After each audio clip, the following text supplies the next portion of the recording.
Welcome to Parlay Power Hour for September 7th, 2021. Hope everyone's doing well. I'm not doing great. The Red Sox, that was a really bad loss, G-Money. Really bad loss. We don't need to talk about it right now because we're probably going to talk about this whole show. But how are you doing? How was your Labor Day weekend? My Labor Day weekend, I didn't do a whole lot yesterday, to be completely honest. It was kind of a busy day in terms of the boring, the house maintenance, cleaning, going grocery shopping, filling my car up with gas, all that stuff. But the actual weekend itself was great. Tech beat number 10 North Carolina 17-10.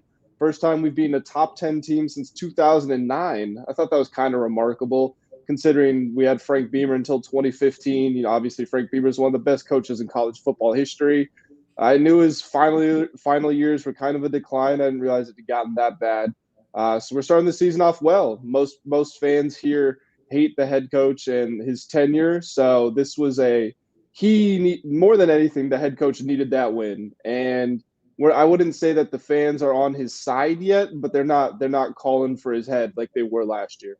Yeah, so we had that. I needed North Carolina to win. I got beat there. I needed, Alabama. You need Miami to cover. No, I picked Alabama. I was not going to bet on Miami. I posted the video that morning. I'm like, if you think I went back and thought about it, and I'm like, all right, just because we work with kids from the U, like I'm not going to be a dumbass and bet on Miami. Like this is Alabama. This is Nick Saban. We got a comment here. Who do you think it is? Oh, I already saw who it was. Good morning, fellas. How's the weekend? Weekend was good. That's what we're talking about right now. So let's see. Baseball betting was okay. Went to the Red Sox game yesterday. That was horrendous. The worst showing that I've ever seen a team. It was just freaking atrocious.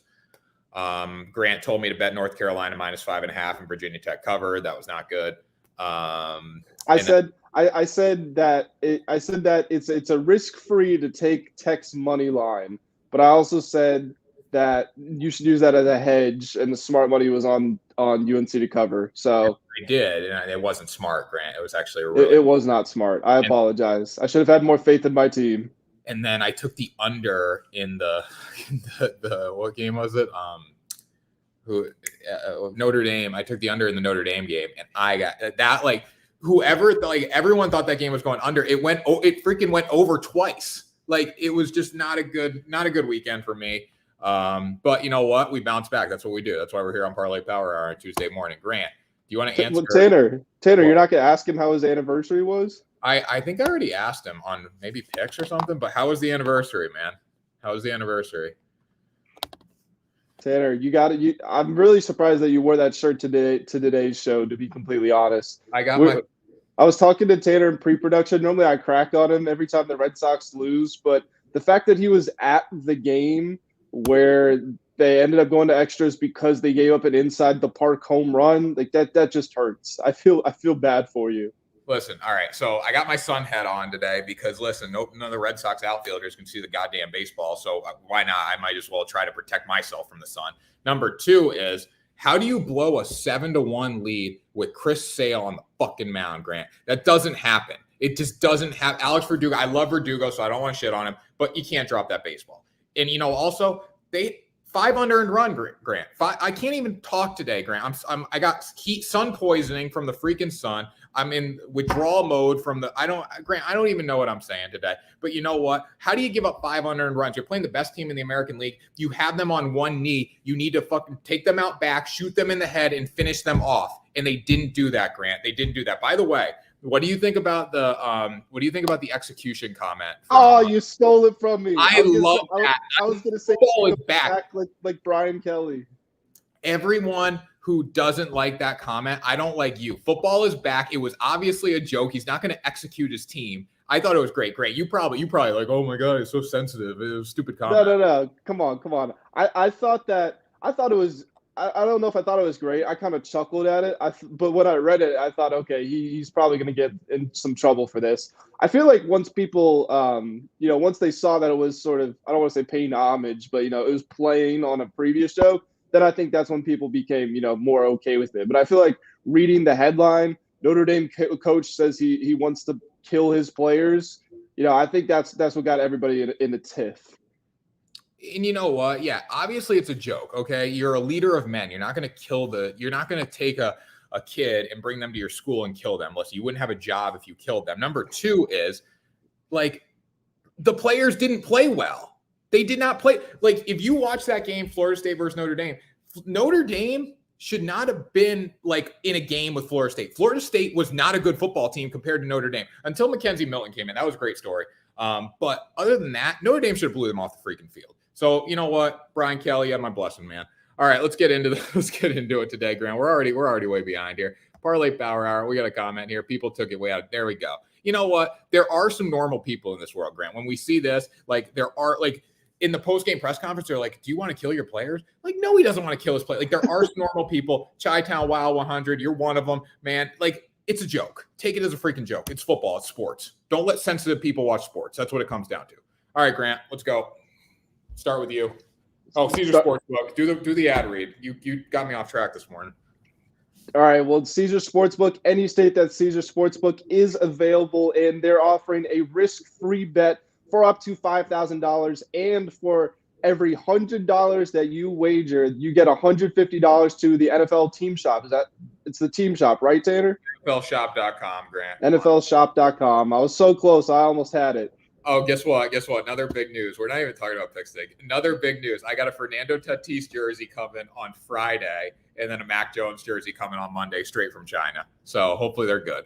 All right, let's get going here. Reds, money line versus the Cubs. Grant, all you. Rock and roll. Yeah, so I will start by saying that this National League wild card race it's a battle of who can choke the most. I mean, between what the Mets, the Braves, the Phillies, the Reds, the Padres, like between what these teams are doing, it just seems like none of them want to go to the playoffs.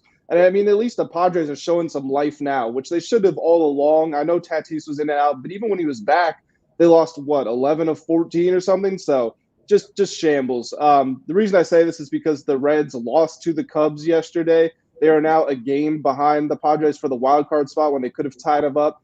And before that, they lost 2 of 3 to the Tigers. But I'm still going to take them to beat the Cubs today. They've got Wade Miley going for him. He's 11-5 with a 2.97 ERA. If he was in the AL, he would be in the Cy Young race, to be completely honest. I know, in the normal year, you probably wouldn't say that. But you look at the top 2 in the AL, it's Robbie Ray and it's Garrett Cole, and his numbers really aren't that far off of them. And he's going up against the guy for the Cubs in Adrian Sampson, who has thrown exactly 11 innings this season. So we really don't have much to go off of there. Before he was with the Cubs, he was with the Rangers. Last full season was 2019. He was 6-8 with a 5.89 ERA. So you don't expect you to get anything too good from him in this game. Reds, for all their faults and for all their disappointing results they've shown lately, they are still a pretty decent team. They've got Nick Castellanos, they've got Joey Votto. They are the better team, and I wouldn't get caught up in them losing the first game too much. I think they come into Chicago and they get it done. Yeah, I like that a lot. Phillies Brewers here. Another good bet. There's a lot of good bets today. There's a lot of good risk bets today we're going to talk about in a little bit here. Grant, I got sun poisoning and the Red Sox lost yesterday. It's not a good day for me. When you look at what happened yesterday in the Phillies-Brewers game, the Phillies beat the Brewers in Milwaukee 12-0. Grant, how many times, if you take 10 games, the Phillies and the Brewers play 10 times, how many times are the Phillies going to beat the Brewers 12-0? Yeah, 12-0 on the road? It should be 0. It should be 0. Okay, one time, whatever. It happened yesterday. You can get the Brewers for -104 today with Eric Lauer on the bump. Lauer's 4-5, not great for the Brew Crew. One of the back end of the rotation guys, 3.43 ERA, though. He's thrown 89 innings. He's going against Aaron Nola, 7-7, 4.54. This is going to be a ball game today. Don't get me wrong. And the thing you got to factor in is the Brewers are not really playing for anything. They have the National League Central on lock. They've had it on lock since day one, pretty much. So, when you look at that, well, actually, I mean, I guess there were some good teams for a while. Maybe not really. The National League Central is freaking dog water. But when you look at the Brewers, they're not playing for anything, but I think they do come out. They bounce back today. They get a win. You can't think that the Phillies are going to do that to the Brewers 2 days in a row. No way. What do you think, G Money? Yeah, no way. And I guess kind of echoing back to what I was saying earlier, the Phillies are trying to remount their charge to the playoffs. It looked like they had it for a while because they were the hottest team in baseball. and then the Dodgers basically put them in their place, and then it was all downhill from there. But they have won. What is this? I'm What are trying to they? add it up right now. Back? How far are they back? So they're They're a game and a half. One and a half games back. Yeah. Yeah, and they've won 8 out of their last 10. So they are playing pretty well. But like you said, the Brewers are better, and not only is it unlikely to happen again, I don't think the Brewers are going to let themselves get disrespected, like that, and not at least come out and win. Even if they only win by a run, I don't see them losing at all today after what happened yesterday. Yeah, it's disrespect. That's what it comes down to. Disrespect. That's a good word, G Money. Disrespect. All right, risk or lock? I think we go with the lock first because I think the risk will lead into more Red Sox talk, and I love Red Sox talk. Giants run line versus the Rockies here, Grant. I mean, didn't you pick this, or did I pick this? It was your idea, but I like it. I mean, we know that I'm the Giants defender on this show because Giants are good. Giants are good. Don't get me wrong. Giants are good, G Money. I don't have a problem with Giants. By the way, are you sure? Because in the first 20 times they played the Dodgers, you picked the Dodgers every single time. By the way, why was there a Shohei Ohtani shirt in the Red Sox team store yesterday? By the way, I know we're not talking about Shohei Ohtani, but I mean, it was in the Red Sox team store. We're talking about games out west. Shohei Ohtani plays out west. That just sparked my mind. Shohei Ohtani should not have a T-shirt in the Red Sox team store. Anyways, you look at this game, Logan Webb on the bump, 8-3, 2.56 ERA. Is going against Chichi Gonzalez. The only thing Chichi has is a cool name. He can't pitch. 3-6, 6.13 ERA. I mean, 28 walks, 18. He's given up 18 bombs in 98 innings. I mean, the dude's going to give up runs today. Curveballs don't break in Colorado. That's what it comes down to. I think the Giants go yard a few times. What did the Giants beat the Rockies by yesterday, Graham? It was a blowout. It was, 10-5. let's see, 10-5, yep. So 10-5. Brandon Grant, heat poisoning today. Brandon Belt, Brandon Crawford, all these dudes get the best of the Rockies today. Not even a question here. Rockies lose. They don't cover. Giants -1.5. Lock it up. Yeah, I'm definitely going to agree with you. The only thing to look out for is the Rockies play really well at home. They're 45-25 there. That being said, the Giants are 43-27 on the road, which is super impressive, by the way. They are 88-50. They're back in first in the division, correct? Yeah, they should be because both teams won yesterday. Yep. So the Dodgers are a game back there, and there's no more games between the Giants and Dodgers for the remainder of the season. But the Padres play each team like 5 times. I know that. Yeah, the Padres closing schedule is brutal. They've got 7 series coming up. They've got the Angels right now. After that, they have 7 series, and 5 of them are against the Dodgers or the Giants. Yeah. So that's the Padres probably aren't going to make the playoffs. I mean, even though they have the wild card spot now, because that's what you figure around 15 of their last 20 games are against the Giants and the Dodgers, and they're not winning. They're not winning more than half of those. No, they're in trouble. I mean, the Reds have an easy path to the postseason if they just win games. And every team the Reds play pretty much is under 500. So if the Reds don't get in, if the Padres get in, they're going to earn it. But if the Reds don't get in, that's like the blow up of the century, honestly. But you know what? Then you got to go to LA or San Francisco and you got to play one of those teams with a 1-game wild card. You're going to get beat. So we'll see. We'll see, G Money. Let's get into the risk here. Caesar Sportsbook risk-free bet of the day right here. Sports 20 RF for up to a $5,000 risk-free bet. New Jersey, Michigan, Indiana, Colorado, Iowa, Illinois, Tennessee, G Money, $5,000 risk-free. Lock it up. Yankees versus Blue Jays. The Yankees lost yesterday. Literally got blown off the field by the Toronto Blue Jays, and it made me very happy. And at this point, when this game ended, the Red Sox game was in like the 5th inning, even though they both started at 1 o'clock because I sat through 5 hours of baseball yesterday in Boston. So I thought, you know what? Hey, you know what? We win this game. The wild card is officially running through Boston after this game. Right now, the Yankees still are a half game up in the wild card race, and the Yankees are probably going to win today. But we like the Blue Jays on the money line as a risk bet because the odds are just tremendous. Grant, take it away. Yeah, this Toronto team, I want to talk about. I guess just the team dynamic as a whole.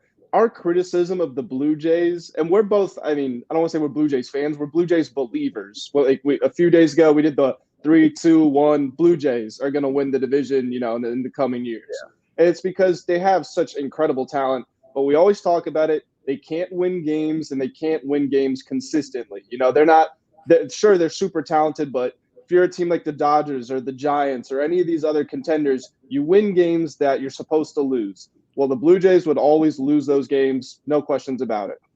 In this recent streak they're on, I think they've won 8 of 9 or 8 of 10, one of those two. It could be wrong. I It's got it something. It's something in that ballpark. But here. it Eight, started. Go ahead. 8-2 in their past 10. Okay, 8-2 in their past 10. So they started things off against the Oakland Athletics. They were down 9-2 in the eighth inning, and they come back and they win that game 11-10. And since then, they've just been taking off. They walk into New York. They're up 3-0 heading into the ninth inning. What do? They score 5 runs to go up 8-0. That's the sign that something has changed. First that huge comeback against a playoff team, and then you go on the road to a division rival who has a wild card spot that you want. You get to the ninth inning, and it's what the Red Sox should have done. They slammed the door. They left no room for doubt. They said, you can score 6 runs in the bottom of the ninth, and it's not going to make a difference because we're going to win this game. So that was super, super impressive to me. I really like the way that the Blue Jays are playing right now. The one thing that they're going to run into today, obviously, Garrett Cole. We know what he represents. He's probably going to win the Cy Young for the AL unless Robbie Ray does something incredible or he messes up really badly. We're going to have to see about that. Garrett Cole in his last 3 starts has given up 1 earned run, so that's going to be tough. Toronto has Steven Matz going for him, though. He's 10-7 with a 3.8 ERA. You got plus 180 odds on the money line for this Toronto team, which is truly incredible. And the Yankees just aren't playing good right now. They need to win today. I still don't think they're going to win any more games in this series. I think if they win today, it's going to be their only victory in this series, and it's a 4-game one. So I think the Blue Jays are going to be right there with the Sox and the Yankees for that final wild card spot. I don't think the Blue Jays will be right. How far back are they in the wild card? I haven't even. They're 3 games back right now. 3 games back of New Year. Okay, so they're making a surge. I mean, Boston has to play Seattle next week. I feel like Boston has to play Oakland too, but I could be wrong about that. Boston has to play the White Sox. They'll be in the mix. I don't think Toronto gets in. I really don't. I think the Yankees win today. Because if you can't win with Garrett Cole, you're not going to win anything. But realistically, I don't think the Yankees are that good. And I know I'm saying that as a Red Sox fan, but the Yankees beat up on bad teams for that big stretch that they went on, and they had the juice of signing Rizzo, signing freaking left-hander Gallo. Like they had juice for a while. They had momentum. They're not that good. Okay, if the wild card runs through Boston, we will beat them. We'll go to New York and beat them as well. But here's the thing with the Red Sox, Grant. We're talking about the Red Sox now. The Red Sox have 11 dudes on the COVID injured list, and they're still competing with the Rays. I'm not saying that bringing Bogarts and stuff back would make us beat the Rays by any means, but still, the Red Sox have a lot more fight than the Yankees. The Yankees are dog water. We'll beat them. I like the Blue Jays today as a risk bet, but I do think the Yankees will win this game. Yeah, I mean, like I said, if the Yankees are going to win a game in this series, it's this one. Yeah. But the plus 180 odds, and it's a risk-free bet. You're not going to find one better than this. And again, risk-free. You're betting on a team that's 8-10, and I think they've won 7 of 8. They won 8-0 in the first game yesterday. So this team is hot. Yankees are cold. This is the definition of a risk-free bet right here. There you go, G Money. Caesar Sportsbook risk-free bet. $5,000, Sports 20 RF. Link in the description below. That was Parlay Power Hour, September 7th, 2021. G Money, what is your final thought of the day on this lovely Tuesday? My final thought, I hope you can appreciate this one. I hinted at it yesterday in our group chat. I want to give credit to Salvi Perez. He has hit 41 home runs this season, okay? Tatis, Guerrero, they're in the high 30s. Or Guerrero, I think, just eclipsed 40. Shohei Ohtani's up at 43. Nobody in the world is talking about Salvi Perez hitting 41 home runs. He's 2 off the lead, and I get, I guess he's kind of old. Well, not old, but he's getting on. He's a veteran. He's been around. He's a catcher. He plays in Kansas City. All that stuff's going against him. But hi Gloria, how are you doing today? Good to see you before the show is over. But yes, I just want to give big props to him. I think he's a 7-time All-Star. He's been Mr. Consistent, and I am very interested to see if he can take this home run lead. Yeah, I mean, Salvi was one of the best stories of the year. I think Albert returning to St. Louis was cool yesterday. There's been some good story. I mean, baseball's a great game, Grant. Baseball's theater. I think Gabe Kapler said it best. My hip just popped. I am so beat up from this Red Sox game yesterday, mentally, physically exhausted right now. But you know what, Grant? The people don't want the picks. The people need the picks. Right. That's my final thought for today. That was Parlay Power. That was the best hour of your day. Subscribe to the network as usual. Caesar Sportsbook. Lock it up if you haven't already. I don't know why. Parlay Power Hour, September 7th, 2021. Sign off. We will see you tomorrow for another episode.